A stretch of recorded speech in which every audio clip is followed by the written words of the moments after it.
जमात इस्लामी पाकिस्तान के अमीर सिराज उल हक ने कहा कि बलूचिस्तान में सिक्योरिटी के नाम पर लोगों की तजलील बर्दाश्त नहीं कर सकते। फौज सरहदों पर जाकर अपना काम करे, हुकूमत को बलूचों पर भरोसा करना चाहिए। हर 1 किलोमीटर पर लोगों की तलाशी लेकर उनकी तजलील करना कबूल नहीं। गवादर में हक दो बलूचिस्तान तहरीक के धरने से खिताब करते हुए उन्होंने कहा, गवादर के अवाम से यकजहती के लिए गवादर जा रहा हूँ तो भारतीय मीडिया ने शोर मचाया और प्रोपेगेंडा किया कि जमात इस्लामी सी पैक के खिलाफ है और गवादर के लोगों को सी पैक के खिलाफ इस्तेमाल करना चाहता है। उन्होंने कहा कि हिंदुस्तान को बता देना चाहता हूं कि अंदरूनी तौर पर सियासी हवाले से एक दूसरे की हजार इख्तलाफात रखें, लेकिन पाकिस्तानी कौम आपके खिलाफ अभी भी यकजा है और अब भी दुश्मन को अपना अजली दुश्मन समझता है।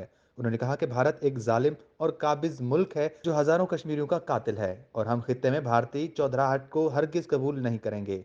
कि कल जब मैंने ऐलान किया कि मैं ग्वादर जा रहा हूं तो हिंदुस्तान की मीडिया ने शोर मचाया और प्रोपेगेंडा किया कि अमीर जमात इस्लामी ग्वादर जा रहा है।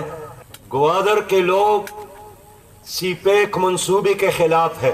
मैं हिंदुस्तान को पैगाम देना चाहता हूं कि हमारे अंदरूनी मुकामी और मुल्की सियासी इख्तिलाफात, नजरियाती इख्तिलाफात, इशूज पर मुख्तलिफ राय अपनी जगह पर, लेकिन पाकिस्तान की कौम अल्लाह और रसूल के बाद जिस चीज पर यकसू और एक है और वो ये कि हिंदुस्तान हमारा दुश्मन नंबर 1 है।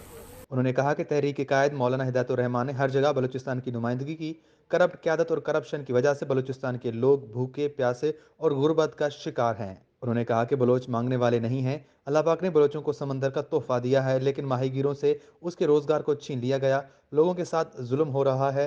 गवादर का समंदर यहाँ के लोगों की मिल्कियत है और बलूचिस्तान की अवाम का है। कोई भी ताकत और माफिया माहीगीरों से उसका हक छीन नहीं सकता। ग्वादर के अवाम दहशतगर्द नहीं है जो हिसाब किताब की बात करते हैं। ये कौन सा मुश्किल काम है। उन्होंने कहा कि बलूचिस्तान के कौम परस्त गवादर धरने में आना गवारा नहीं करते और धरने को शक की निगाह से देख रहे हैं, लेकिन ये धरना मजलूम अवाम के लिए है। इमरान खान जब इक़्तिदार में नहीं थे तो लापता अफराद पर सियासत करते थे, लेकिन उसके दौरे इक़्तिदार में बलोच नौजवान लापता हो रहे हैं। बलूचिस्तान पर अब जुल्म बंद होना चाहिए। बलूचिस्तान के साथ खेल अब बंद होना चाहिए। पाकिस्तान किसी फर्द वाहिद की मिल्कियत नहीं है। तनख्वाह लेते हो तो आइन के मुताबिक काम करें। वश न्यूज़ गवादर।